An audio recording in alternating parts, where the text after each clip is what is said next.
Okay, friends, once again, welcome back and very good afternoon to everybody. મિત્રો આજે આપણે ખૂબ જ મહત્વની થિયરી બર્નોલી સમીકરણ ડિસ્કસ કરવાના છીએ. શું તમારા મોબાઈલની સ્ક્રીન પર તમને ક્વેશ્ચન નંબર 20 દેખાઈ રહ્યો છે મિત્રો? Yes, sir. Okay. So let's start discuss that question.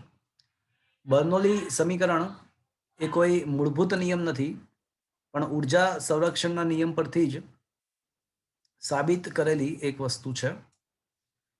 એટલે બીજા શબ્દમાં તમને કોઈ એવું પૂછે કે બર્નોલી સમીકરણ એ કયા સિદ્ધાંતની વિશિષ્ટ રજૂઆત છે, તો કયા મૂળભૂત નિયમની વિશિષ્ટ રજૂઆત છે, તો કહી શકાય કે બર્નોલી સમીકરણ ખરેખર તો ઉર્જા સંરક્ષણ વિશિષ્ટ રજૂઆત છે. તો બર્નોલી સમીકરણ સાબિત કરવા માટે આકૃતિમાં દર્શાવેલ એક વહન નળી ધ્યાનમાં લો. વહન નળી વાસ્તવિક નળી જેવું કામ કરે છે એવું તમને ખબર છે.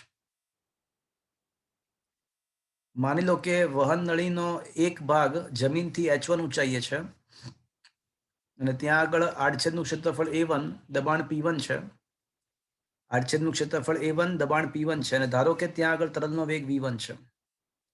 માની લો કે ત્યાં આગળ જે તરલ પસાર થાય છે એનો વેગ v1 છે અને બીજો જે ભાગ છે નળીનો એ ધારો કે h2 ઊંચાઈએ છે, ત્યાં આડછેદ a2 દબાણ p2 અને ત્યાં આગળ માની લો કે તરલનો વેગ v2 છે. ઓકે, અને થિયરી પૂરતું એવું માનીને ચાલશું કે p1 is greater than p2, એટલે p1 પાસેનું દબાણ એટલે અહીંથી દાખલ થતું દબાણ અહીંથી બહાર આવતું દબાણ કરતા વધારે છે. p1 નું મૂલ્ય p2 કરતા વધારે છે. મિત્રો તમને ખ્યાલ હશે કે વિદ્યુત પ્રવાહ હંમેશા electric current is always flow from high potential two law potential. વિદ્યુત પ્રવાહ હંમેશા ઊંચા સ્થિતિમાનથી નીચા સ્થિતિમાન તરફ વહે.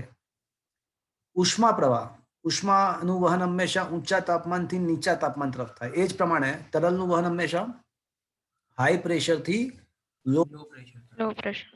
તમે કદાચ જો સમાચાર વગેરે દેખતા હો, ન્યૂઝ દેખતા હો, તો ખબર જ ઘણીવાર વાવાઝોડું આવવાનું હોય ને તો બતાવે આમ કે અહીંયા લો પ્રેશર છે. જે ભાગમાં લો પ્રેશર ક્રિએટ થાય ને તો ત્યાં આગળ હવા આવતી, કારણ કે fluid is always from high pressure two low pressure. તો લો પ્રેશર જ્યાં ક્રિએટ થાય ત્યાં હવા આવવાની સંભાવના વધી જાય, ત્યાં વહન વધી જાય, કારણ કે હાઈ ટુ લો વહન હંમેશા high pressure two low pressure. એટલે જે જગ્યાએ જે ભાગમાં લો પ્રેશર ક્રિએટ થાય ને ત્યાં આગળ વાવાઝોડું આવવાનું હોય એવું સમજી શકાય. Is that clear friends? હા સર. ચલો અહીંયા આગળ છે ને p1 શું કહો છો? લો પ્રેશર કેવી રીતે રચાય? અરે એ જવા દો ને, અત્યારે એની ચિંતા ના કરો, એ આવશે તમને ભવિષ્યમાં. પણ તમને ખાલી અત્યારે હું એવું સમજાવવા માંગુ છું કે ઉષ્માનું વહન ઊંચા તાપમાનથી નીચા તાપમાન તરફ થાય. વિદ્યુત પ્રવાહનું વહન ઊંચા વિદ્યુત સ્થિતિમાનથી નીચા વિદ્યુત સ્થિતિમાન તરફ થાય. અને એ જ પ્રમાણે ફ્લુઇડ એટલે કે તરલ, પછી એ વાયુ હોય કે પ્રવાહી હોય, તો ફ્લુઇડનું વહન ક્યાંથી ક્યાં થાય? તો કે ભાઈ ઊંચા દબાણથી નીચા દબાણ તરફ થાય. હવે આ કિસ્સામાં અત્યારે જે હું કિસ્સો ભણી રહ્યો છું, અત્યારે તમે છે ને આને કોન્સન્ટ્રેટ કરો. આપણે બર્નોલી સમીકરણ અત્યારે તારવવા માંગીએ છીએ, એને કોન્સન્ટ્રેટ કરીએ. તો અહીંયા આગળ એક છેડાનું દબાણ p1 છે, બીજા છેડાનું દબાણ p2 છે, અને મેં એવું ધાર્યું કે p1 is greater than p2. તો પછી મને કહો કે તરલ ક્યાંથી ક્યાં જશે? જમણી તરફ, ડાબીથી જમણી તરફ. ડાબેથી જમણી તરફ જશે. એટલે એવું માનીને ચાલીશું. Is that clear friends? હા સર. ચલો સૌથી પહેલા એક કામ કરીએ, સાતત્યનું સમીકરણ લગાડી દઈએ.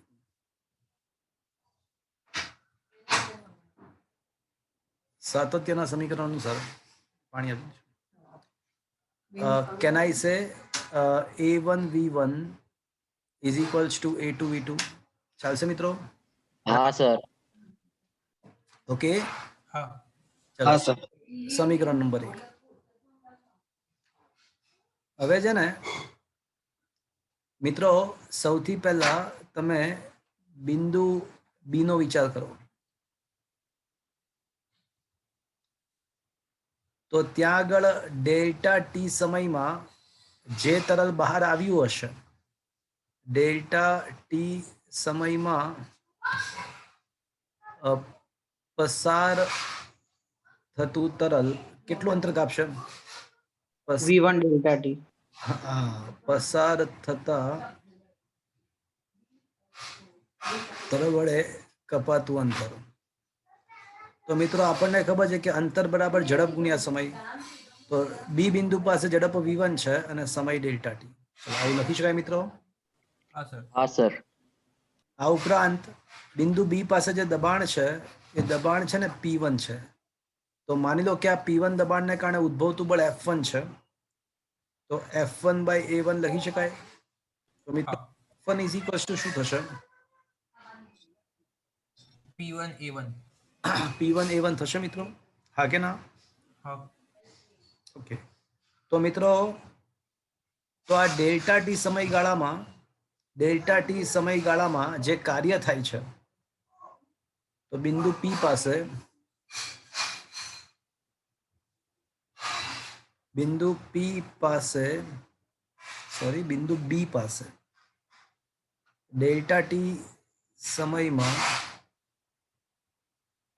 તરલ પર થતું કાર્ય એને W1 કહીએ તો W1 ઇઝ ઇક્વલ્સ ટુ આપણને ખબર છે કે બળ ગુણ્યા સ્થાનાંતર. એટલે બળ ગુણ્યા સ્થાનાંતર. બળ છે P1A1 અને સ્થાનાંતર છે V1 ડેલ્ટા ટી. શું મિત્રો આ સમજમાં આવ્યું તમને? હા સર. આયા બાદ સમજ में? હા સર. મિત્રો તમે વિચાર કરો કે અહીંથી જે તરલ છે ને એ ધારો કે એટલું ખસે છે. માની લો કે અહીંથી તરલ બી બિંદુથી સી બિંદુ સુધી ખસે છે. તો અહીંયા આગળ છે ને આ ડી થી એવું વિચારી શકાય કે આપણે છે ને આખી જે નળી છે ને ભરાયેલી નહોતી. નળીના બી બિંદુથી તરલ છે ને ડી સુધી જતું. તો હવે હું અંદર ધકેલીશ તો બી થી સી સુધી જશે. અહીંયા આગળ બી થી સી સુધી જશે. તો અહીંયા આગળ એ એટલું જ તરલ જેટલા કદનું તરલ અહીંથી આમ ગયું હશે એટલું જ કદ અહીંથી અહીંયા આવ્યું હશે ડી થી ઈ સુધી. હા. હા. તો પહેલા બિંદુ બી પાસે જે કાર્ય બીજે બધું તો તરલ ત્યાંનું ત્યાં જ છે. એટલે આમ તો આખું બધું જ ખસશે પણ બીજા બધાની સિચ્યુએશન તો એની જ રહેશે એવું કહી શકાય. ચલો બિંદુ બી નું કામ પતી ગયું. બિંદુ ડી પાસે વિચારીએ. તો બિંદુ ડી પાસે વિચારીએ તો બિંદુ ડી પાસે દબાણ P2 વિચારીએ તો ઇઝ ઇક્વલ્સ ટુ F2/A2 વિચારી શકાય. તો અહીંયા જે બળ છે F2 is equals to P2 × A2 થશે મિત્રો. હા સર. હવે તમે વિચાર કરો કે આમ કોઈ પણ નળી હોય ને તો એના બંને છેડે જે દબાણ હોય ને આ રીતે લાગતા હોય હંમેશા. એટલે P1 જો આમ હોય તો P2 આ સાઈડ હોય. એટલે હું એવું કહું છું કે P1 ને કારણે જે બળ F1 લાગતું હોય આ સાઈડ લાગતું હોય પણ F2 જે લાગતું હોય આ સાઈડ લાગતું હશે. એટલે F1 ની ઉલટી દિશામાં લાગે. હા એટલે હવે હું એવું કહું છું કે આ ડી થી ઈ સુધી જે તરલ ગતિ કરશે ડી થી ઈ સુધી તો એ બળની દિશામાં ગતિ કરશે કે બળની વિરુદ્ધ દિશામાં ગતિ કરશે? બળની વિરુદ્ધ બળની દિશામાં. વિરુદ્ધ દિશામાં. અને એ ત્યાં બિંદુ ડી પાસે સ્થાનાંતર શોધવું હોય ડેલ્ટા ટી સમયમાં તો સ્થાનાંતર ઇઝ ઇક્વલ્સ ટુ D2 કહીએ તો D2 બરાબર શું આવશે? તો V2 ડેલ્ટા ટી આવશે મિત્રો. હા. તો હવે કાર્ય બરાબર શું આવશે ત્યાં આગળ કાર્ય? F2 × D2. F2 × D2 વાત સાચી પણ ખરેખર તો કાર્યનું સૂત્ર છે FD cos થીટા છે. અને અહીંયા થીટા કેટલા? -F2 × D2. હા cos 180 આવશે જે -1 થાય. એટલે ખરેખર સૂત્ર શું આવશે? -F2 × D2 આવશે. આ સમજમાં માઇનસ કેમ આવ્યું મિત્રો? સમજમાં આવ્યું? હા સર.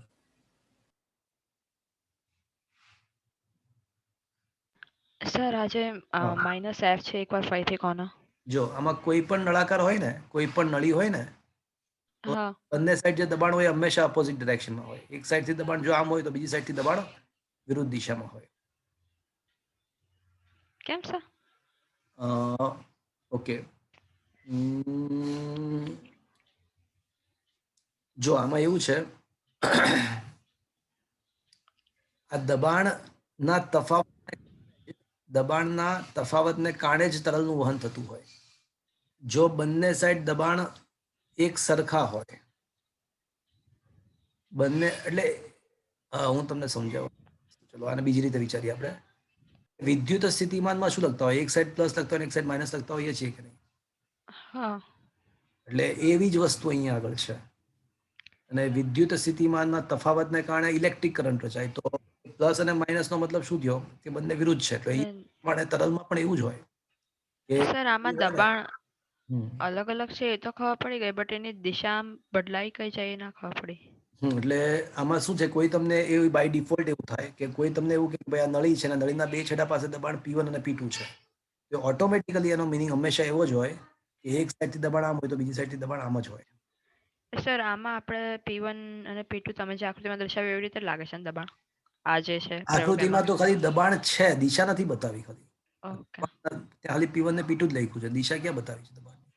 પણ એ બાય ડિફોલ્ટ એવું કોઈ કહે ને કે P1 અહીંયા દબાણ P1 છે અને આ સાઈડ P2 છે, તો ઓટોમેટિકલી મેં તમને કીધું એ પ્રમાણે જ હોય.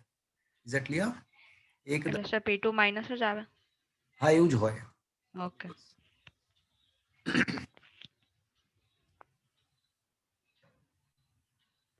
ઓકે, તો હવે મિત્રો અહીંયા આગળ આ માઇનસ નિશાની આવવાનું કારણ એ છે કે અહીંયા આગળ જે દબાણની વિરુદ્ધમાં, અહીંયા આગળ દબાણની દિશામાં કાર્ય થાય છે અને અહીંયા દબાણની વિરુદ્ધમાં કાર્ય થાય છે.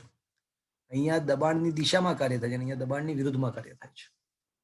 તો આવા સંજોગોમાં કુલ કાર્ય તમારે શોધવું હોય, કુલ કાર્ય, તો જો નળીની અંદર બીજા બધા જો અણુઓ છે ને પાણીના અણુ, એ તો ત્યાંના ત્યાં જ છે, પણ અહીંથી ખંડ શિફ્ટ થયો, અહીંથી અંદર ગયો ને અહીંથી બહાર આવ્યો.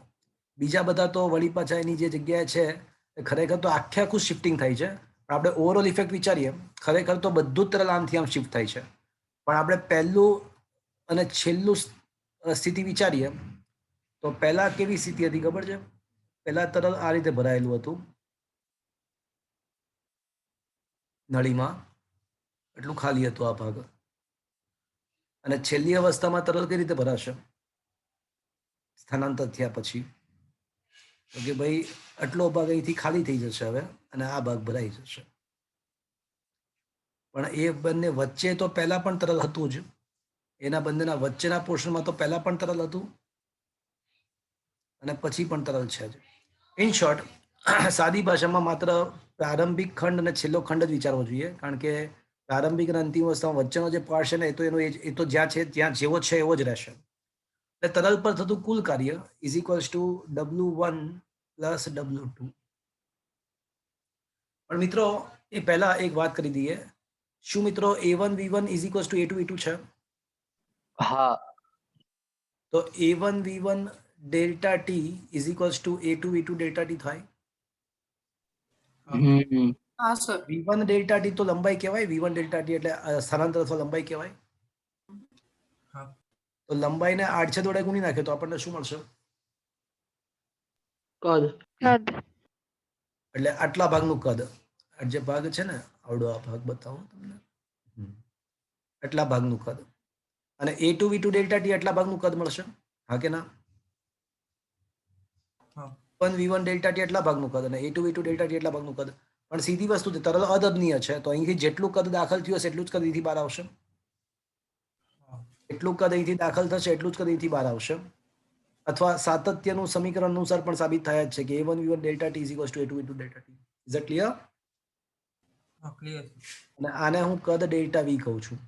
સૂક્ષ્મ ખંડનું કદ હોવાથી, આ સૂક્ષ્મ ખંડનું કદ હોવાથી એને ડેલ્ટા V નામ આપું છું. ઓકે, તો હવે મિત્રો W1 ના બદલે હું શું લખી શકું? હવે W1 શું લખી શકાય? P1 delta V. અને W2 શું લખી શકાય મિત્રો? Minus 2 P2 delta V P2 લખાશે? Delta V. હા. ચલો હવે કુલ કાર્ય W1 પ્લસ W2, તો P1 delta V plus minus P2 delta V. તો હવે આ દબાણનો જે તફાવત છે બંને બાજુનો, એને કારણે આ જે તરલ છે એના પર થતું કુલ કાર્ય કેનાય છે P1 minus P2 into delta V લખાશે? હા.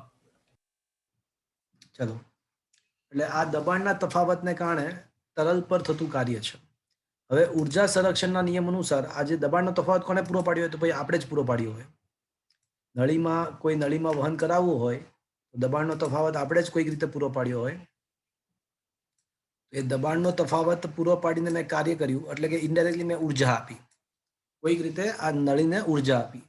તો ઉર્જા સંરક્ષણના નિયમ અનુસાર આપણે જે ઉર્જા આપી હોય એ કંઈ ગાયબ ના થાય, એ કોઈને કોઈ સ્વરૂપે કન્વર્ટ થાય. અને એટલા માટે જ તો હું કહું છું કે કે બર્નોલી સમીકરણ એ ખરેખર કયા નિયમની વિશિષ્ટ રજૂઆત છે? ઉર્જા સંરક્ષણના નિયમ. તો હવે દલીલ એવી છે કે અહીં કરવામાં આવતું કાર્ય અથવા અહીં તરલ પર થતું કાર્ય તેની સ્થિતિ ઉર્જા અને ગતિ ઉર્જાના ફેરફાર જેટલું હશે. એટલે આ કાર્ય શું કામ કરશે? તો કે ભાઈ સ્થિતિ ઉર્જા અને ગતિ ઉર્જામાં ફેરફાર કરશે. અને થાય જ છે. સમજાવું શા માટે? કારણ કે અહીંયા વેગ કેટલો છે? Left hand side v1 v1 અને હાઈટ કેટલી છે? h1 રાઈટ સાઈડ વેગ કેટલો છે? V2 v2 હાઈટ કેટલી છે? H2 h2. એટલે એનો મતલબ કે હાઈટમાં પણ ફેરફાર થાય છે, વેગમાં પણ ફેરફાર થાય છે. અર્થાત તરલની ગતિ ઉર્જાને સ્થિતિ ઉર્જામાં ફેરફાર થાય છે અને આ ગતિ ઉર્જા સ્થિતિમાં જે ફેરફાર થાય છે મફતમાં નહીં પણ કરેલા કાર્યના ભોગે છે. તો બીજા શબ્દમાં અહીં તરલ પર થતું કાર્ય તેની સ્થિતિ ઉર્જા અને ગતિ ઉર્જાના ફેરફાર જેટલું હશે.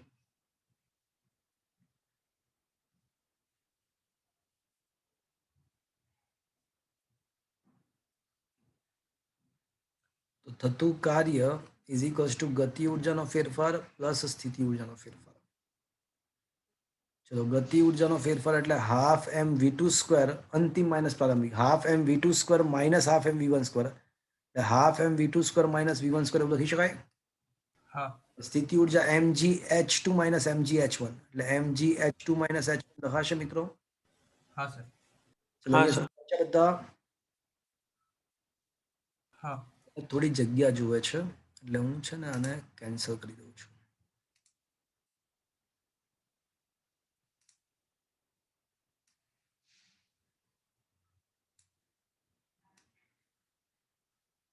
ઓકે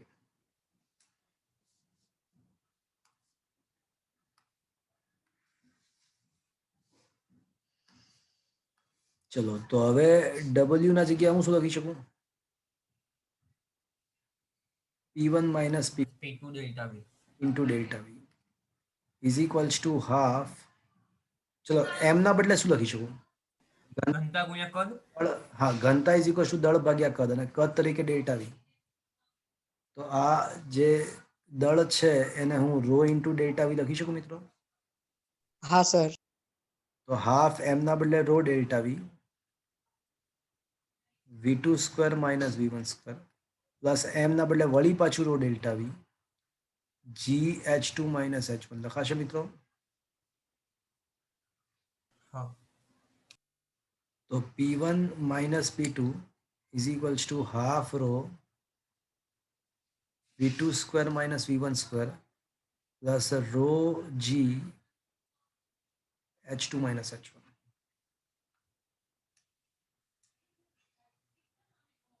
તો p1 minus p2 is equals to half rho v2 square minus half rho v1 square plus rho g h2 minus rho g h1. મિત્રો હવે 1 વાળા પદ સાથે લઈએ 2 વાળા પદ સાથે લઈએ તો p1 plus half rho v1 square plus rho g h1 is equals to p2 plus half rho v2 square જમણી બાજુ એટલે v2 સ્ક્વેર જમણી બાજુ જ છે એટલે પોઝિટિવ અને p2 ડાબી બાજુ જમણી બાજુ એટલે p2 પોઝિટિવ થઈ જશે. ડાબી બાજુથી p2 જમણી બાજુ ગયું એટલે પોઝિટિવ. તો p2 plus half rho v2 square plus rho g h2 લખાશે મિત્રો? હા સર. તો આ જે સમીકરણ છે એને જ શું કહેવાય?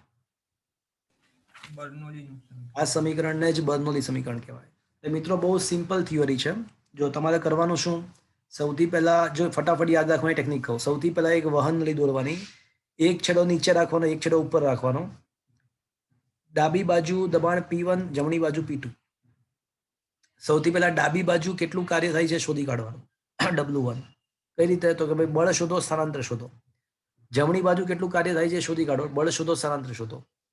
અને W1 plus W2 કરો એટલે તમને કુલ કાર્ય W મળશે. અને આ કાર્યને કારણે શું થાય? તો કે ભાઈ ગતિ ઉર્જા અને સ્થિતિ ઉર્જાનો ફેરફાર થાય છે. તો W બરાબર delta K plus delta U કરો અને પછી ધીમે ધીમે સાદું રૂપ આપતા જાઓ તો તમને આ સમીકરણ મળી જશે. પણ મિત્રો તમને ખ્યાલ છે કે P1 V1 બરાબર P2 V2 હોય તો આપણે શું લખી શકીએ? આરે P1 V1 બરાબર P2 V2 હોય તો આપણે શું લખી શકીએ? PV is equals to અચળ. પીવી બરાબર અચળ. તો હું અહીંયા શું લખી શકું આના બદલે?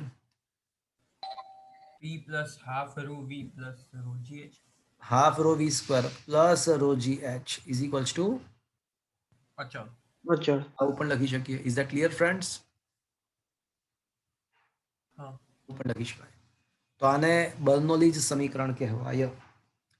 મિત્રો આ હાફ રો વી સ્ક્વેર કોની યાદ અપાવે છે? હાફ રો વી સ્ક્વેર કોની યાદ, કયા સૂત્રની યાદ અપાવે આપણને? काइनेटिक एनर्जी ગતિ ઉર્જા. Half mv square. હાફ અને તમને રોજીએચ કોની યાદ અપાવશે? स्थिति સ્થિતિ ऊर्जा ઊર્જા. સ્થિતિ ઉર્જા. તો મિત્રો વાત સાચી છે. હાફ રોજીએચ એ ખરેખર ગતિ ઉર્જા જ છે, પણ ખાલી એક ફરક એટલો કે રો એટલે દળ ભાગ્યા કદ થાય મિત્રો. હા સર. તો એનો મતલબ કે અહીંયા રોના બદલે એમ દળ ભાગ્યા કદ કરો, હાફ એમ વી સ્ક્વેર ભાગ્યા કદ, એટલે ખરેખર એકમ કદ દીઠ ગતિ ઉર્જા થઈ છે. હાફ રો વી સ્ક્વેર ગતિ ઉર્જા જ છે, પણ જેવી તેવી ગતિ ઉર્જા નથી. કેવી ગતિ ઉર્જા છે? એકમ એકમ કદ દીઠ. એકમ કદ દીઠ સ્થિતિ ઊર્જા. અને રોજી એચ પણ સ્થિતિ ઉર્જા જ છે, પણ કેવી સ્થિતિ ઉર્જા છે? એકમ કદ દીઠ સ્થિતિ ઊર્જા. હવે બર્નોલી સમીકરણને તમારે જો શબ્દોમાં લખવું હોય, શબ્દોમાં, તો આ રીતે લખાઈ શકાય કે દબાણ એકમ કદ દીઠ ગતિ ઉર્જા અને એકમ કદ દીઠ સ્થિતિ ઉર્જા નો સરવાળો હંમેશા અચળ. અચળ. Is that clear friends? તો આ બર્નોલી સમીકરણનું શાબ્દિક સ્વરૂપ થયું. Is that clear? આજે આ દબાણ છે એ ક્યાંનું દબાણ હોય? દબાણ એટલે જ્યાં વહન થતું હોય, જ્યાં કોઈ પણ જગ્યાએ વહન થતું હોય એ જગ્યાનું દબાણ. એ તમે ઓકે. તમને ખ્યાલ આવી જશે, હા. દાખલામાં આવી જશે. ઓકે. હા. તો મિત્રો શું સાબિત થયું? દબાણ પ્લસ એકમ કદ દીઠ સ્થિતિ ઉર્જા પ્લસ એકમ કદ દીઠ ગતિ ઉર્જા હંમેશા અચળ હોય, નો સરવાળો. હા, નો સરવાળો અચળ હોય છે, જેને બર્નોલી સમીકરણ કહેવાય. મિત્રો આ બર્નોલી સમીકરણ 100% તમારી એક્ઝામમાં પૂછાશે. 101%. It is a very very very most important question. 4 માર્ક્સમાં સામાન્ય રીતે પૂછાતો હોય છે. બહુ સરળ છે. મેં તમને સમજાવ્યું. લેફ્ટ હેન્ડ સાઈડ કાર્ય W1 શોધો, રાઈટ સાઈડ કાર્ય W2 શોધો, એટલે એના પરથી કુલ કાર્ય મળે, અને કુલ કાર્યને ગતિ ઉર્જા પ્લસ સ્થિતિ ઉર્જા સાથે સરખાઈ દો. That's it. થોડું ઘણું સાદું રૂપ આપો. Is that clear friends? Yes sir. હા સર. ઓકે. મિત્રો તમે કોઈ દિવસ રેલવે સ્ટેશને ગયા છો? હા સર. હા સર. તો જ્યારે ટ્રેન આવતી હોય તો મમ્મી પપ્પા તમને શું કહે છે?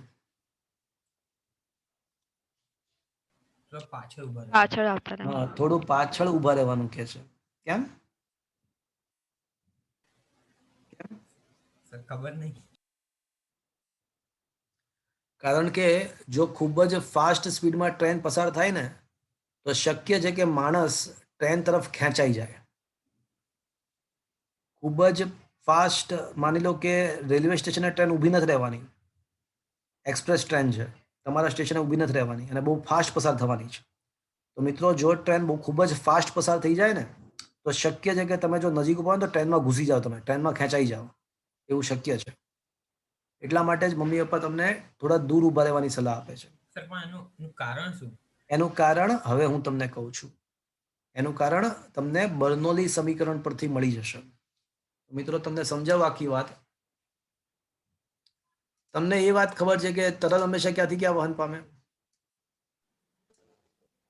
વધુ દબાણથી ઓછા દબાણ. દબાણથી નીચે દબાણ. ચલો મારી વાત ધ્યાનથી સાંભળજો મિત્રો. હવે હું તમને ટ્રેનનું એક્ઝામ્પલ સમજાવું છું.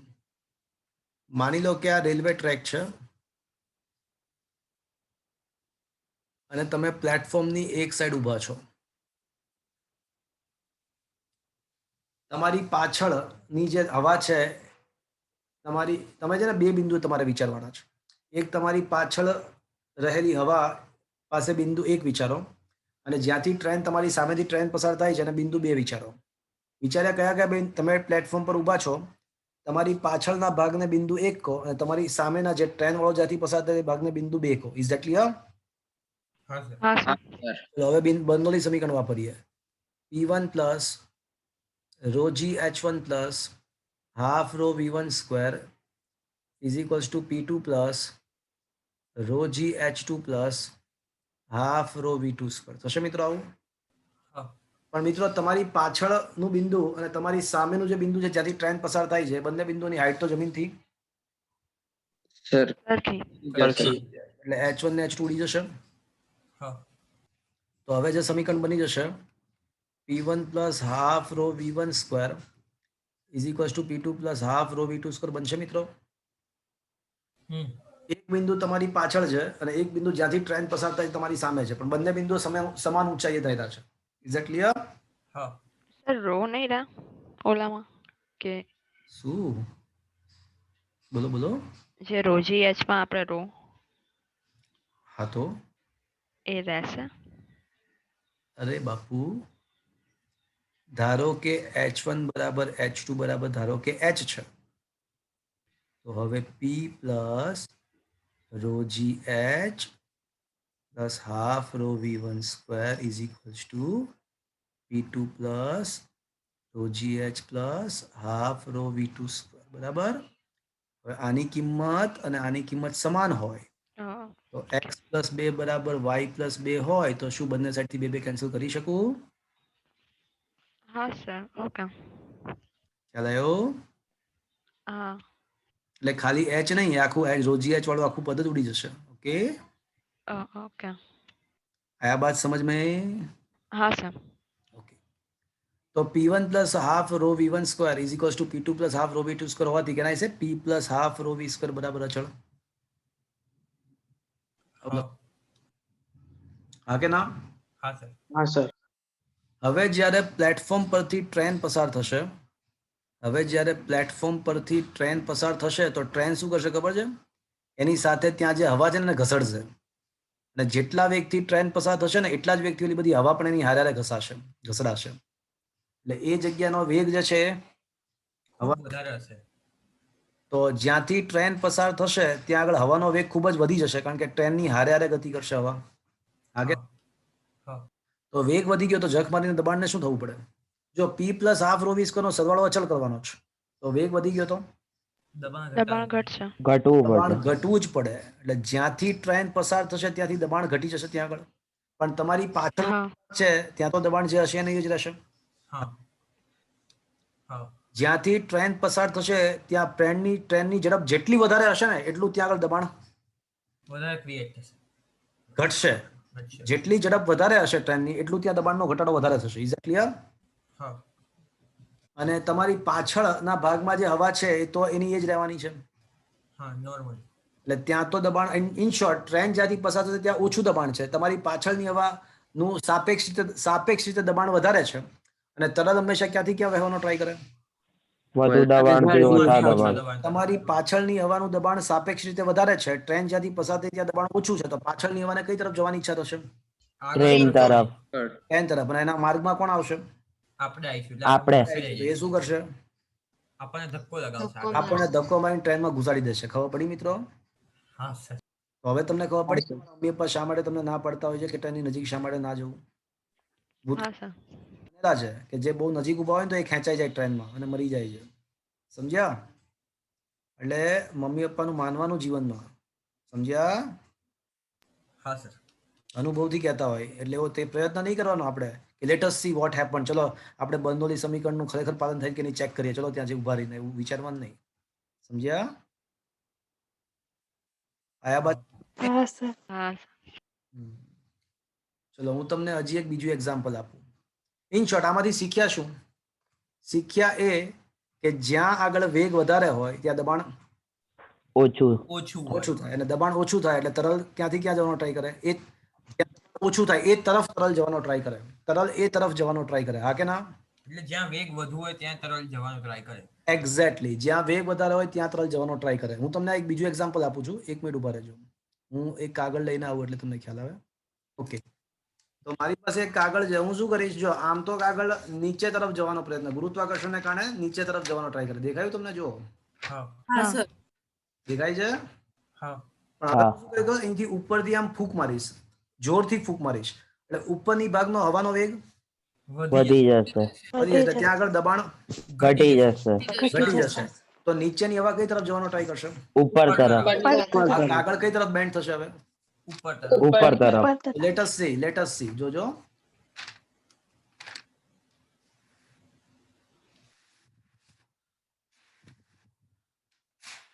થાય છે કશું? ઉપર આવે છે કાગળ ફૂંક મારે ત્યારે? હા આવે છે. હા એટલે ફૂંક ઉપર મારું છું એટલે ખરેખર આમ તમને એમ લાગે નીચે તરફ જશે પણ ખરેખર તો કાગળ ઉપર તરફ. તો ખબર પડી મિત્રો. This is also the Bernoulli's equation. આયા બાત સમજ में? હા સર.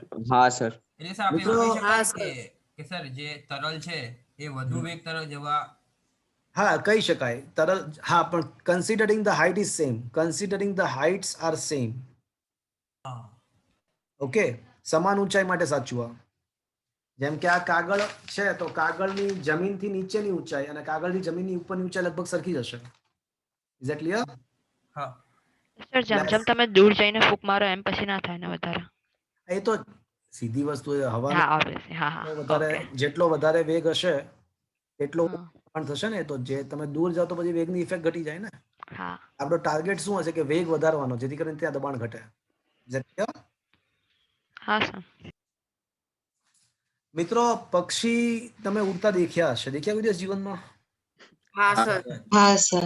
એટલે પંખીઓ જ્યારે આમ જમીન પરથી અને આકાશમાં જવું હોય ને તો આમ પાંખો ફફડાવવી પડે. આમ પાંખો ફફડાવે ને એટલે શું થાય કે ન્યૂટનના ત્રીજા નિયમ અનુસાર એ શું કરે પંખીઓ કે એની પાંખ વડે હવાને નીચે ધક્કો મારે. એટલે હવા શું કરશે એને? એમને ઉપર એને તરફ ઉપર ધકેલવા. તરફ ધક્કો મારશે. એમ કરતા કરતા કરતા કરતા કરતા આમ પંખીઓ ઉપર વયા જાય આકાશમાં. હે ને? હા. હા સર. ત્યારે આપણને એવું જીવનમાં મન થાય કે હાલો આપણને પણ ભગવાને પક્ષી જેવા બનાવ્યો તો કેવી મજા આવે. આમ ફફડાઈ ફફડાઈને આમ ઉપર હવામાં ઉડતા હોત કેવી મજા આવે જીવનમાં. હમ. મિત્રો, તમે ક્યારેય હવામાં ઉડતા પક્ષી દેખ્યા? હા સર. જમીનથી આકાશમાં જવા માટે પાંખો ફફડાવે છે પણ આકાશમાં ઉડતા પક્ષીઓ દેખ્યા તમે? શું એ પાંખો ફફડાવે છે? ના, ના, એ ખાલી આમ પાંખો આમ રાખીને આમ ઉડતા હોય બધા. આમ આમ આમ દેખ્યું બધું કોઈ દિવસ? હા સર. હા સર. અહીંયા આપણને લોચો લાગે. લોચો શું લાગે કે હાલું ન્યૂટનના ગતિના બીજા નિયમ અનુસાર તો ગુરુત્વાકર્ષણ બળના કારણે શું થવું જોઈએ? નીચે નીચે તરફ નીચે આવી જવું જોઈએ. પક્ષી નીચે આવી જવા જોઈએ. પણ હાલું આવું કેમ નથી થતું? પંખીઓ તો આકાશમાં તે બેલેન્સ રહે છે. How is it possible? How is it possible? તો મિત્રો, એવું હોય છે કે પંખીઓનો જે પાંખનો જે આકાર હોય ને અને એમાંથી જ પ્રેરણા લઈને આપણે વિમાનની પાંખનો આકાર પણ એવો જ બનાવ્યો. એટલે પંખોની જે પાંખોની આકાર હોય ને જે ઉપરથી થોડોક આમ વક્ર હોય, આમ નીચેથી સપાટ હોય અને ઉપરથી થોડો વક્રાકાર હોય. Can you imagine what I mean to say that? Yes sir. હા સર પ્લેનમાં હોય. એવા આકારને કારણે આવા આકારને એરોફોઇલ કહેવાય. શું કહેવાય? એરોફોઇલ. એરોફોઇલ. એટલે એવા આકારને કારણે શું થાય છે ખબર છે?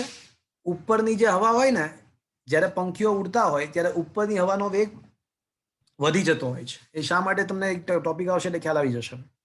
એટલે પંખીઓ જ્યારે આકાશમાં આ રીતે આમ પાંખો ખુલ્લી રાખીને ઉડતા હોય ને ત્યારે ઉપરનો ભાગ થોડોક વક્રાકાર હોય, આમ પાંખોનો નીચે સપાટ હોય. એટલે એને કારણે એ વક્ર ભાગને કારણે શું થાય કે ઉપરનો પંખીઓની પાંખની ઉપરનો જે ભાગ છે ને ત્યાં જે હવાનો વેગ છે ને વધી જાય છે. એટલે એ વેગ વધી જાય ત્યાં આગળ એટલે ત્યાં દબાણ ઘટી જાય, એટલે હવે નીચેની હવાને કઈ તરફ જવાની ઈચ્છા હશે? ઉપર તરફ ઉપર જવાનું. તરફ જવાની. એના માર્ગમાં કોણ આવે? એના માર્ગમાં કોણ આવે છે? પંખી. પક્ષીની પાંખ. પંખી. એટલે પંખીને ઉપર તરફ એક વધારાનો ફોર્સ લાગે. આ ઉત્પ્લાવક બળ નથી. આ ઉત્પ્લાવક બળ નથી. આ જે બળ છે એને ડાયનેમિક લિફ્ટ કહેવાય. એને ડાયનેમિક લિફ્ટ કહેવાય. આ ઉત્પ્લાવક બળ નથી. It is not the static lift. ઉત્પ્લાવક બળ સ્ટેટિક લિફ્ટ છે. એ તરલ ગતિમાન અવસ્થામાં ના હોય ત્યારે પ્રવાહી તરલ વડે જે ઉપર તરફ બળ લાગે એને ઉત્પ્લાવક બળ, એને સ્ટેટિક લિફ્ટ કહેવાય.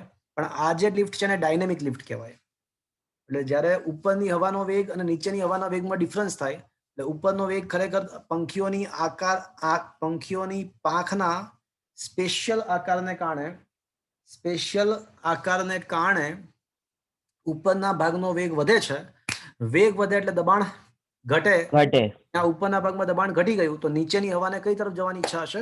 પાંખની ઉપર એક તરફ માર્ગમાં કોણ આવ્યું? પક્ષી આવ્યું, એટલે પક્ષીને કઈ તરફ ધક્કો લાગશે? ઉપર તરફ ઉપર ઉપર તરફ તરફ. એ દિશામાં એક ધક્કો લાગે, અને એ ધક્કો અને પંખીનું વજન જો સમાન થઈ જાય તો પંખી ઉડી શકે. સંતુલનમાં રહીને પણ ઉડી શકે. Is that clear friends? હા સર તો મિત્રો જબરજસ્ત છે ને. તો વન્સ અગેન આ બધું કયા સિદ્ધાંત પર કામ કરે છે? બર્નૌલી બર્નૌલી બર્નૌલી સિદ્ધાંત. Is that clear friends? હા સર હા સર તો મિત્રો બર્નૌલી સમીકરણ તમે સમજ્યા હશો, અને એના પ્રેક્ટિકલ એક્ઝામ્પલ્સ પણ મેં તમને આપ્યા, એક પ્રયોગ પણ મેં તમને બતાવ્યો. ઓકે, હા તો friends question number 20 is a very most important question. મેં તમને યાદ રાખવાની ટેકનિક પણ બતાવી. પહેલા બી બિંદુને પકડવાનું, એમાં બળ અને સ્થાનાંતર શોધીને કાર્ય શોધો, એ કાર્ય ધન મળશે. ડી બિંદુને વિચારો, ત્યાં બળ અને સ્થાનાંતર શોધીને કાર્ય ટુ કરો, એ નેગેટિવ આવશે.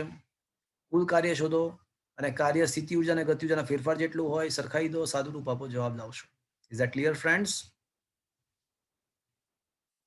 હા સર હા સર છેલ્લે શાબ્દિક સ્વરૂપમાં લખી શકાય કે જ્યાં આગળ ધારારેખીય, આ છે ને સ્થાયી વહન માટે, ધારારેખીય વહન માટે દબાણ પ્લસ એકમ કદ દીઠ ગતિ ઉર્જા પ્લસ એકમ કદ દીઠ સ્થિતિ ઉર્જા, અહીંયા રો લખવાનું રહી ગયું છે, અહીંયા રો લખવાનું રહી ગયું છે, રોજી એચ નો સરવાળો અચળ હોય છે. Is that clear friends? હા સર હા સર હા સર. હા સર. સર આ સમીકરણ બી ખાલી સ્થાયી વહન માટે જ હોય ને? સામાન્ય સંજોગોમાં તરલ જો ધીમે ધીમે વહેતું હોય તો સ્થાયી વહન છે એવું કહી શકાય. ઓકે, હા સર. એટલે આમ તો તમારી વાત સાચી છે કે આ સ્થાયી વહન માટે સાચું છે. વધારે સચોટ આ સ્થાયી વહન માટે સાચું છે. Okay, okay okay. ચલો નેક્સ્ટ ક્વેશ્ચન.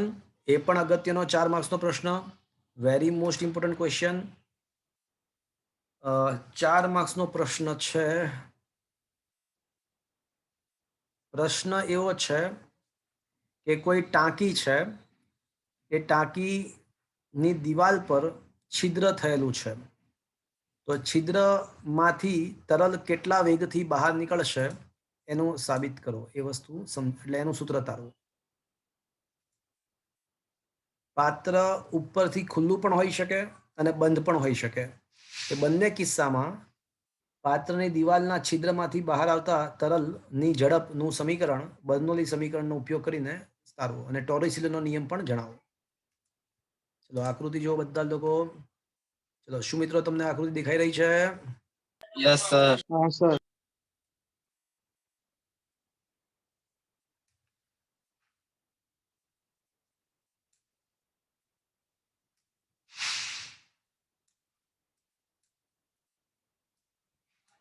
ચલો આકૃતિમાં એક ભૂલ છે.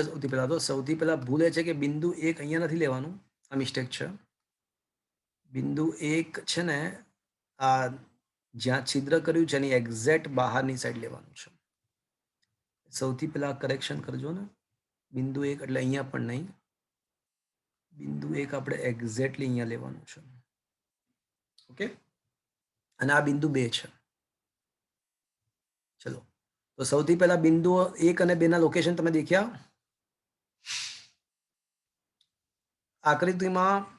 આકૃતિની અંદર એક ટાંકી છે. ટાંકીના કોઈ બે બિંદુઓ, ઉપરની સાઈડ કોઈ બિંદુ છે, એને 2 કહું છું, અને જ્યાંથી છિદ્ર થયેલું છે, જ્યાંથી છિદ્ર છે ત્યાં આગળ બિંદુ, ત્યાંથી બહાર આવતા તરલ માટે બિંદુ 1 ધ્યાનમાં લીધું છે. તો સૌથી પહેલી વાત, સાતત્યનો સમીકરણ વાપરીએ. તો સાતત્યના સમીકરણ અનુસાર કેન આઈ સે a1 v1 is equals to a2 v2? હા સર ઓકે, તો સાતત્યના સમીકરણ અનુસાર a1 v1 બરાબર a2 v2.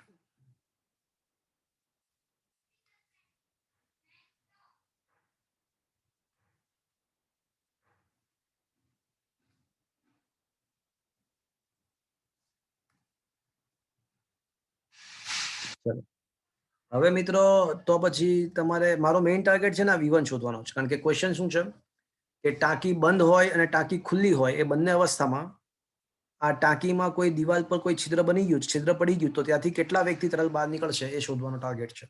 તો ટાર્ગેટ શું છે મિત્રો સમજમાં આવ્યું? હા સર હા સર એટલે V1 શોધવું છે. તો સૌથી પહેલા V2 બરાબર આપણે શું લખી શકીએ? તો કે ભાઈ A1 upon A2 by into V1. Into V1. પરંતુ મિત્રો તમે વિચારો કે A1 ની જે કિંમત છે એ A2 ની સાપેક્ષે ખૂબ જ નાની છે. હા કે ના? જો A2 એટલે કેટલું?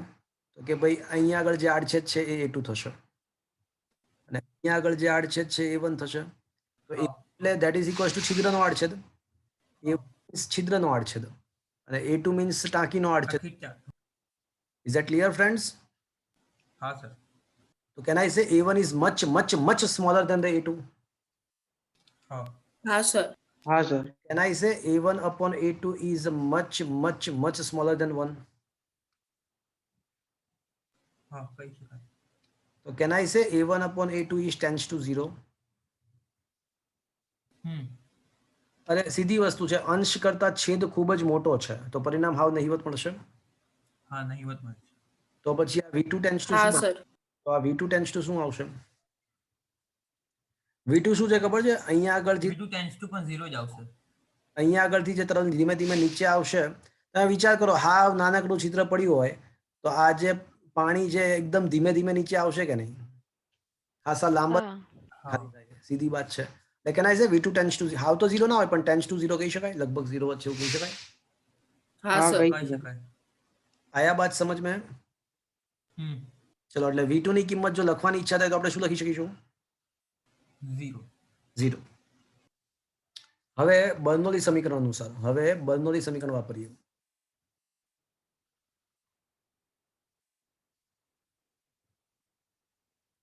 ચલો બર્નોલી સમીકરણ લખાવો તો વિશ્વા જૈન લખાવે તો વિશ્વા બિંદુ 1 અને બિંદુ 2 માટે વિશ્વા જૈન બર્નોલી સમીકરણ લખાવો. વિશ્વા રોહિતભાઈ વિશ્વાનું નામ લખજો. જય બડગુજાર. Hello sir. હા બોલો. હા સર. લખાવો બર્નોલી સમીકરણ. હમ. હમ, અમ,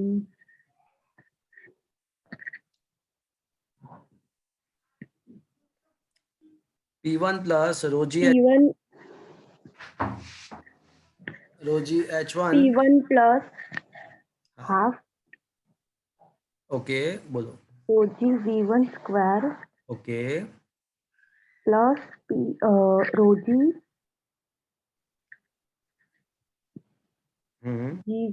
rho G GH1 equal to P2 plus half rho G V2 square plus rho G rho GH G નહીં half rho V2 square V2 square plus rho G લખાશે મિત્રો આવું. હા સર હવે P1 છે ને કોઈ મને કહેશે આ બિંદુ 1 છે ને એ પાત્રની બહારની સાઈડ છે, સહેજ પાત્ર જ્યાંથી છિદ્ર પડી ગયું છિદ્રની બહારની સાઈડ છે અથવા એક્ઝેક્ટલી છિદ્ર પર છે તો ત્યાં દબાણ કેટલું હશે? P વાતાવરણનું દબાણ. atmosphere. એક્ઝેક્ટલી. તો P1 ના બદલે P એટમોસ્ફિયર લખી શકો મિત્રો. હા હા સર. અને એ બિંદુની જમીનથી ઊંચાઈ કેટલી છે? Y1. આકૃતિ પ્રમાણે y1 છે હા હા સર અને આપણો મેઇન ટાર્ગેટ શું છે ખબર છે ને? V1 જ તો શોધવું એ આપણો મેઇન ટાર્ગેટ છે. હા કે ના? હા સર. હા સર ધારો કે ઉપરની સાઈડ એટલે કે તરલની ટાંકીની ઉપરના ભાગમાં જે બિંદુ V2 વિચાર્યું છે ત્યાં દબાણ ધારો કે P2 છે. ટાંકીની અંદરની સાઈડનું દબાણ ધારો કે P2 છે. P2 બરાબર P છે. તો અહીંયા P. આ જો પાત્ર ખુલ્લું હોત તો સર અહીં પર P એટમોસ્ફિયર પણ લાગત. તો P બરાબર P એટમોસ્ફિયર તો P2 બરાબર પણ P એટમોસ્ફિયર થઈ જાય. Is it clear? હા હા સર જો પાત્ર ખુલ્લું હોત તો એ બિંદુ પાસેનું બિંદુ પાસેનું દબાણ એક્ઝેક્ટલી P એટમોસ્ફિયર જેટલું હોત. હા કે ના? હા સર. હા સર. અત્યારે પાત્રને બંધ રાખ્યું છે. ઓકે દબાણ ધારો કે ત્યાં P છે. ચાલશે? અને H2 ના બદલે શું લખવું? Y2 Y2. જમીનથી Y2 ઊંચાઈ. અને આ V2 બરાબર લગભગ શું લખી શકાશે? શૂન્ય Zero. એટલે આખું પદ શૂન્ય. 0. એટલે આ ઉડાઈ તો ચાલશે. હા હા સર તો મારો મેઇન ટાર્ગેટ છે ને હાફ રો V1 સ્ક્વેર શોધવાનો છે. V1 શોધવાનો ટાર્ગેટ છે. તો એને સૂત્રનો કરતા બનાવીએ. તો P minus P atmosphere plus rho g Y2 minus રોજી Y1. એટલે રોજી કોમન. રોજી કોમન Y2 માઇનસ Y1 થશે મિત્રો. હા સર. પણ હવે આકૃતિ જોઈને મને કહો કે Y2 માઇનસ Y1 તો શું છે?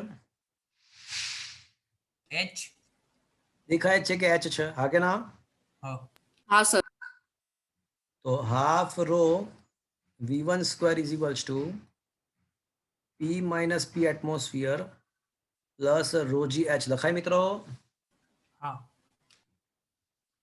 તો V1 સ્ક્વેર ને સૂત્રનો કરતા બનાવીએ તો 2 ઉપર રો નીચે અને કૌંસમાં P minus PA plus rho g H થશે મિત્રો. હા ઇઝ ધેટ ક્લિયર? હા. હા, અને સર. વર્ગમૂળ. તો V1 ઇઝ ઇક્વલ્સ ટુ શું થશે? વર્ગમૂળમાં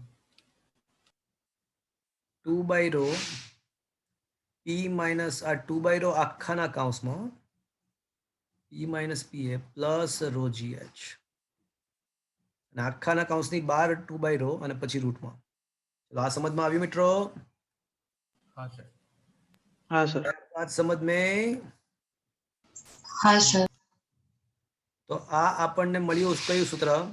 અને ઈ ફ્લક્સ નું સૂત્ર કહેવાય. શું કહેવાય? એટલે એનું નામ છે ઇંગ્લિશમાં. અને ઈ ફ્લક્સ નું સૂત્ર કહેવાય. હવે કેસ 1,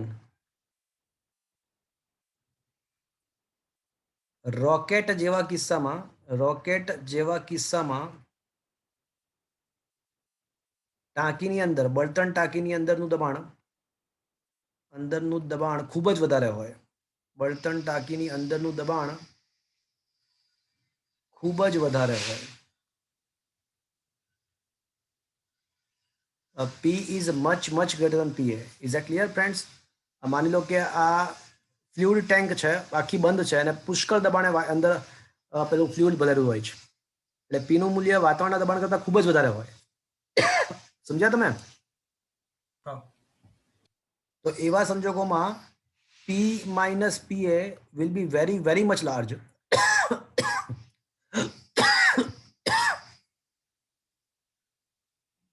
ખૂબ જ વધારે હોવાથી આ 2GH ને અવગણી શકાય. 2GH માં જે તરલ બહાર નીકળે છે, રોકેટમાંથી વાયુ બહાર નીકળે છે, એનો વેગ કઈ રીતે આપી શકાય? 2 by rho P minus PA વડે આપી શકાય. Is that clear friends? Sir rho g H અવગણવાનું ને. હા હા 2GH રોજે જ અવગણતા. 2GH નહીં. રોજે જ અવગણતા. Is that clear? Yes, sir. હવે કેસ 2, માની લો કે ટાંકી ઉપરથી ખુલ્લી. હા, બોલો. તો ટાયર ટ્યુબ માં આઉટ લાગશે ને? હા, ટાયર ટ્યુબમાં પણ આ જ વસ્તુ લાગી શકાય. વાત સાચી. એકદમ ખતરનાક હવા ભરેલી ટ્યુબ હોય તો એમાં તમે ચાકી ખોલો તો કેટલા વેગથી તરલ બહાર નીકળશે, કેટલા વેગથી વાયુ બહાર નીકળશે? તો આ સૂત્ર વડે આપી શકાય. જ્યાં P એટલે અંદરનું દબાણ અને P એટલે બહારનું વાતાવરણનું દબાણ. Is that clear? હા આયા બાત સમજ મેં? હા સર.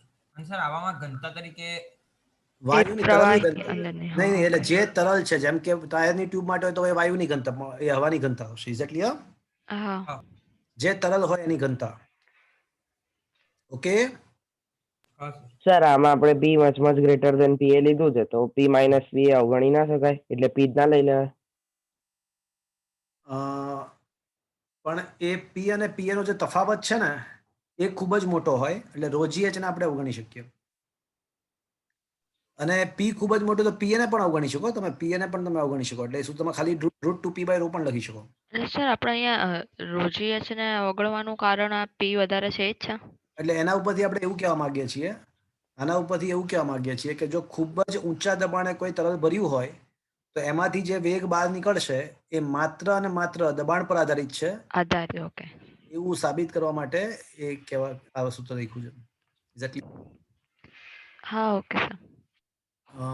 એ પી એચ પર આધારિત નથી. પછી એ તરલની હાઇટ કેટલી છે એના ઉપર કોઈ ડિપેન્ડન્સ નથી.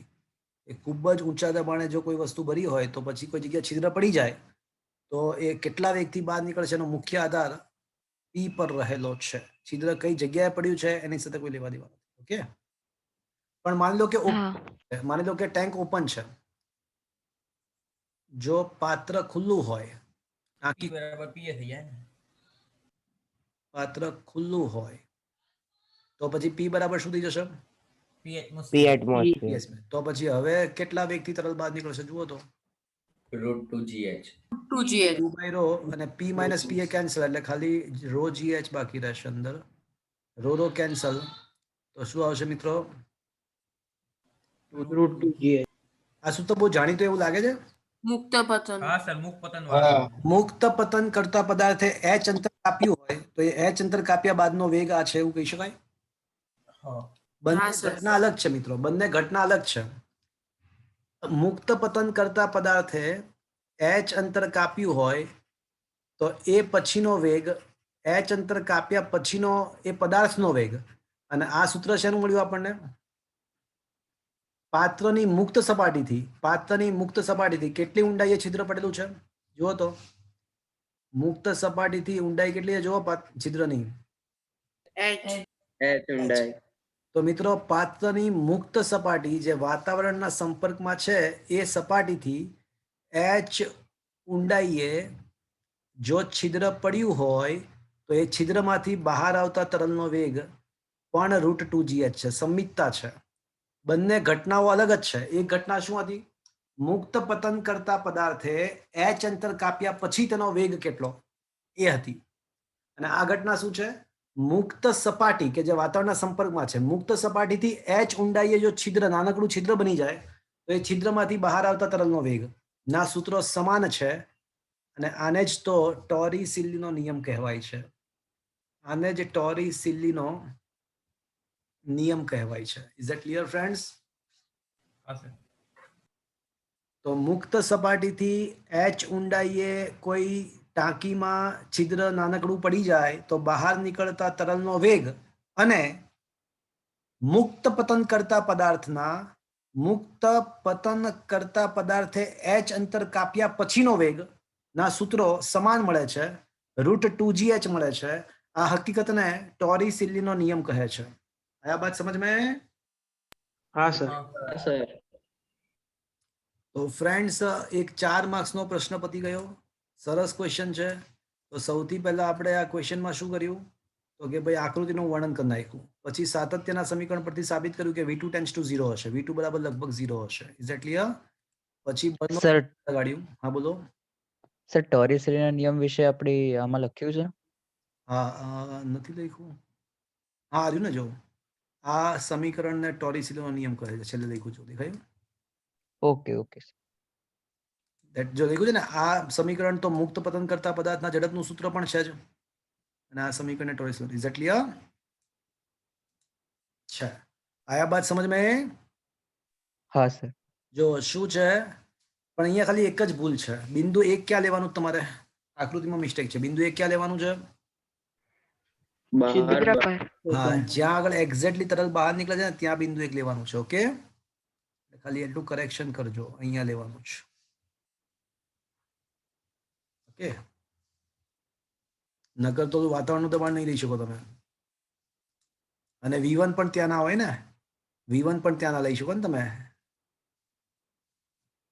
ચલો બસ પછી તો બર્નોલી સમીકરણ વાપરી અને મુખ્ય સૂત્ર. પછી એવું કીધું કે ભાઈ જો ટાંકી બંધ હોય જેમ કે રોકેટ છે તો રોકેટ જેવી સ્થિતિમાં અંદરનું દબાણ ખૂબ જ વધારે હોય તો એવા સંજોગોમાં 2gh ને અવગણીને આ સૂત્ર મળી શકે. અને જે દેખાય છે કે પાત્રના દબાણ જો લખી શકાય કે ઈ ફ્લક્સની ઝડપ પાત્રના દબાણ P પરથી નક્કી થાય છે. આવી સ્થિતિ રોકેટમાં હોય છે જ્યાં ઈ ફ્લક્સનો મતલબ બહાર આવતું તરલ અને ટાંકી ઉપરથી ખુલ્લી હોય તો પછી √2gh સાબિત થશે. Is that clear friends? હા સર. Yes sir. ચલો મિત્રો, ચલો થોડા દાખલાઓ ગણીએ. હજી જો બર્નોલી સમીકરણ પર આધારિત બીજા ઘણા બધા ટોપિક શીખવાના બાકી છે મિત્રો. વેન્ચુરી મીટર, એ ઘણી બધી વસ્તુ બાકી છે. ડાયનેમિક લિફ્ટ થોડું થોડું મેં તમને સમજાવ્યું. ડાયનેમિક લિફ્ટ મેં થોડું થોડું સમજાવ્યું. એરોફોઇલની પણ વાત કરી થોડી થોડી, પણ વધારે ડિટેલમાં હું તમને પછી કહીશ. પણ મિત્રો થોડાક દાખલાઓ ગણી લઈએ. ખાસું મોટું ચેપ્ટર છે, લેન્ધી ચેપ્ટર છે. 11 નું સૌથી મોટું ચેપ્ટર છે આ. ચલો ઉદાહરણ નંબર આઈ થિંક 6 સુધી આપણે કર્યા છે, હા કે ના? હા સર. સો સુધી. હા ચલો, હા ઉદાહરણ સર. નંબર 7 પર આવી જાઓ. રકમ દેખાય છે મિત્રો ઉદાહરણ નંબર 7 ની? હા હા દેખાય સર. છે. હા સર. શું લખ્યું જો? લોહીનો વેગ, એટલે આ ઉદાહરણ છે ને, લોહી કેટલા વેગથી વહન કરે એના માટેનું છે. બેભાન કરેલા એક કૂતરાની મોટી ધમનીમાંથી વહન પામતા લોહીને વેન્ચુરીમીટર મારફતે અન્ય માર્ગે વાળવામાં આવે છે. વેન્ચુરીમીટર એટલે આ છે ને, માની લો કે વાંદરો છે.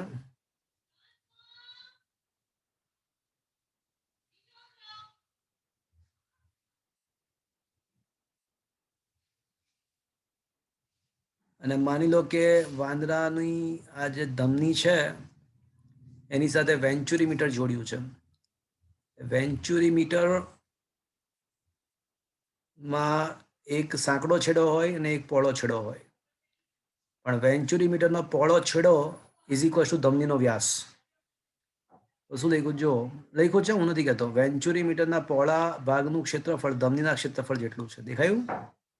એટલે એને 1 બિંદુ કહીએ છીએ અને સાંકડા ભાગને 2 બિંદુ કહીએ છીએ. ઓકે, હા સર. સાંકડા ભાગનું ક્ષેત્રફળ આપણને આપ્યું છે, એટલે A1 બરાબર કેપિટલ A બરાબર 8 મિલીમીટર સ્ક્વેર અને સાંકડા ભાગને A2 કહીએ. A2 બરાબર સ્મોલ a બરાબર 4 મિલીમીટર સ્ક્વેર આપણને રકમમાં આપ્યું છે. અને એવું કહે છે કે ભાઈ જ્યારે તરલ ધમનીમાં દબાણનો ઘટાડો 24 પાસ્કલ થાય છે. એટલે દબાણનો ફેરફાર, તફાવત જે છે ને પહોળા અને સાંકડાનો, એ 24 પાસ્કલ છે. તો ધમનીમાં વહેતા લોહીની ઝડપ, હવે ધમનીમાં વહેતું લોહી એટલે એનો મતલબ કે પહોળા ભાગનું વેગ, ધમની કોની સાથે કનેક્ટેડ છે? તો કે ભાઈ વેન્ચુરીમીટરના પહોળા છેડા સાથે. તો ધમનીમાં વહેતો વેગ એટલે V1 કેવું કે V2 કહું? V1 શોધવાનું છે કે V2 શોધવાનું છે? V1. V1, કારણ કે ધમનીમાં વહેતો લોહીનો વેગ અર્થાત ધમની કોની સાથે? તો કે ભાઈ પહોળા ભાગ સાથે. તો પહોળા ભાગનો વેગ V1 શોધવાનો છે. ચલો સૌથી પહેલા તો આ A1 V1 એવું દેખીને તમારા દિલમાં સૌથી પહેલા શું બહાર આવે? સાતત્યનું સાતત્ય સમીકરણ. સમીકરણ. સાતત્યનું સમીકરણ બહાર આવે, હા કે ના? હા. A1 V1 બરાબર A2 V2 લખાશે મિત્રો. હા સર. A1 ની કિંમત 8 ઇન્ટુ V1 શોધવું છે. A2 ની કિંમત 4, V2 મિલીમીટર સ્ક્વેર ઉડી જશે બંને સાઈડથી, એટલે એને મીટર સ્ક્વેરમાં ફેરવવાની જરૂર. નથી. તો મિત્રો આના પરથી હું V2 બરાબર લખી શકું 2V1. લખી શકાય. ચલો હવે ચલો સાતત્યની વાત પતી ગઈ. હવે હું શું કરીશ? બર્નોલી સિદ્ધાંત. બર્નોલીનું સમીકરણ P1 plus half rho V1 square is equals to P2 plus half rho V2. મેં છે ને રોજી H1 ને રોજી H2 ના લખ્યું. શું કામ? ઊંચાઈ સમાન છે એટલે. હા, વેન્ચુરીમીટર એવું જ સાધન છે કે જેમાં જમીનથી પહોળા અને સાંકડા બંને છેડાનું ઊંચાઈ સમાન જ છે. જો ધ્યાનથી દેખો, ચાહે આ ઊંચાઈ વિચારો કે ચાહે આ ઊંચાઈ વિચારો. Is it clear? Both are similar. હા. મેં હા સર. હવે P1 plus half rho V1 તો શોધવું છે. P2 પ્લસ રો2 ના V2 ના બદલે હું શું લખી શકું? V2 ના બદલે 2V1 2V1. The whole square. તો મિત્રો આ 2V1 ધ હોલ સ્ક્વેર અને હાફ રો V1 સ્ક્વેર ને સૂત્રોનો કરતા બનાવીએ તો P2 માઇનસ P1 ના ના ના ના, એટલે શું થશે ખબર છે મિત્રો? ઓલું એક સ્ટેપ વધારવું પડશે. તો P1 પ્લસ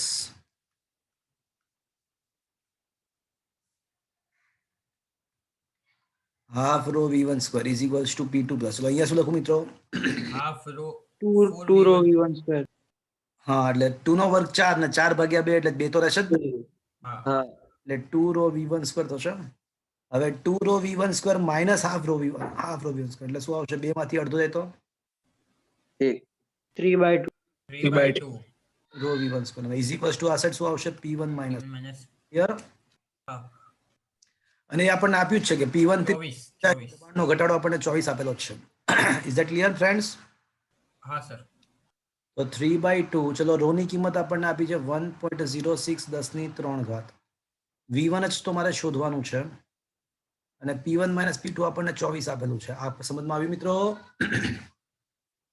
હા સર તો v1 square is equals two 8 તેરી 24 ચલો ને અને 8 દુ 16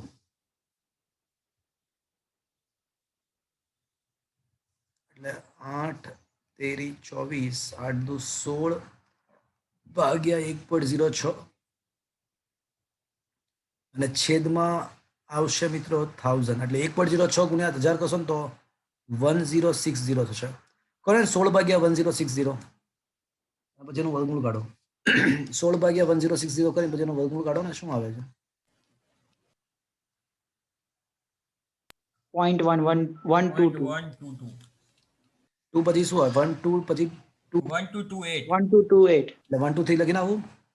હા હા સર. આયા બાદ સમજ में फ्रेंड्स? હા સર હા સર શું આ દાખલો સમજમાં આવ્યો? હા સર સિમ્પલ એક સાતત્યનું સમીકરણ છે એકવાર બર્નોલી સમીકરણ છે. Is that clear? હા સર. ચલો તો it is a good numerical. હવે મિત્રો તમે સ્વાધ્યાયના 24માં દાખલા પર આવી જાઓ. સ્વાધ્યાયના 10 દાખલા સુધી કર્યા છે ને મિત્રો? આગળ અમુક સ્કીપ કર્યા છે પણ 5 થી 10 કર્યા છે. હા સર. ચલો સ્વાધ્યાયના 14માં દાખલા પર આવી જાઓ. શું સ્વાધ્યાયના 14મો દાખલો તમને દેખાઈ રહ્યો છે મિત્રો? હા સર. પવનની ટર્નલ શું છે? પવનની ટનલમાં એક નમૂના વિમાન છે. નમૂનાનું વિમાન છે. ની પાંખની ઉપર અને નીચેના વેગ અલગ અલગ છે. એ હોય જ, ઉપરનો વેગ વધારે હોય. યાદ છે મિત્રો? વિમાનની રચના પાંખની રચના જેવી હોય કે ઉપરના તલનો વેગ વધી જાય. હા કે ના? હા ઉપરના બિંદુને 1 બિંદુ કહીએ, નીચેના બિંદુને 2 કહીએ તો v1 બરાબર 70 મીટર પર સેકન્ડ અને v2 બરાબર 63 મીટર પર સેકન્ડ. અને મિત્રો વિમાન જ્યાં ઉડતું હોય ને જમીનથી, તો જમીનથી ઉપરના ભાગની ઊંચાઈ ને નીચેના ભાગની ઊંચાઈ ખાસ તફાવત ના હોય મિત્રો. Is that clear? એટલે આ તફાવત તો અવગણેબલ હોય. એટલે h1 ને h2 માટે શું કહી શકાય? લગભગ સરખા. લગભગ સમાન. ઓકે. તો ક્વેશ્ચન એવો છે કે બળ કેટલો લાગશે, ડાયનેમિક લિફ્ટ કેટલું લાગશે? તો મિત્રો બર્નોલી સમીકરણ વાપરીએ. p1 plus half rho v1 square is equals to p2 plus half rho v2 square થશે મિત્રો? આગે ના? હા તો મિત્રો p2 માઇનસ p1 નીચેનું દબાણ વધારે હોય, ઉપરના બિંદુને વિમાનની ઉપરના બિંદુને મેં 1 ધાર્યું છે, નીચેને 2 ધાર્યું છે. નીચેનું દબાણ વધારે હશે. શું કામ? કારણ કે ઉપર વેગ વધારે હોય તો દબાણ ઘટી જાય. p2 મોટો હશે તો p2 minus p1 is equals to half rho v2 square minus v1 square લખી શકાય મિત્રો? હા લખી શકાય. ના લખી શકાય. v1 square minus v2 square થશે મિત્રો. જુઓ તો હવે હા થશે હવે. તો કરો એક કામ કરો, હાફ ઘનતા આપણને આપી છે, હવાની ઘનતા 1.3 કીધી છે. 70 નો વર્ગ 4900 63 નો વર્ગ કેટલો થાય? જુઓ તો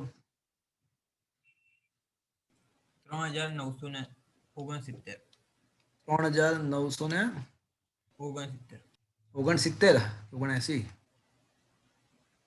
ના 69 તો 4900 માઇનસ 3969 કરો તો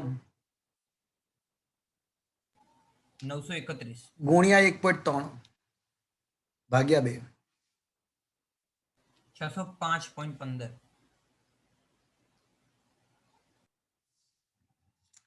605.15 પાસ્કલ.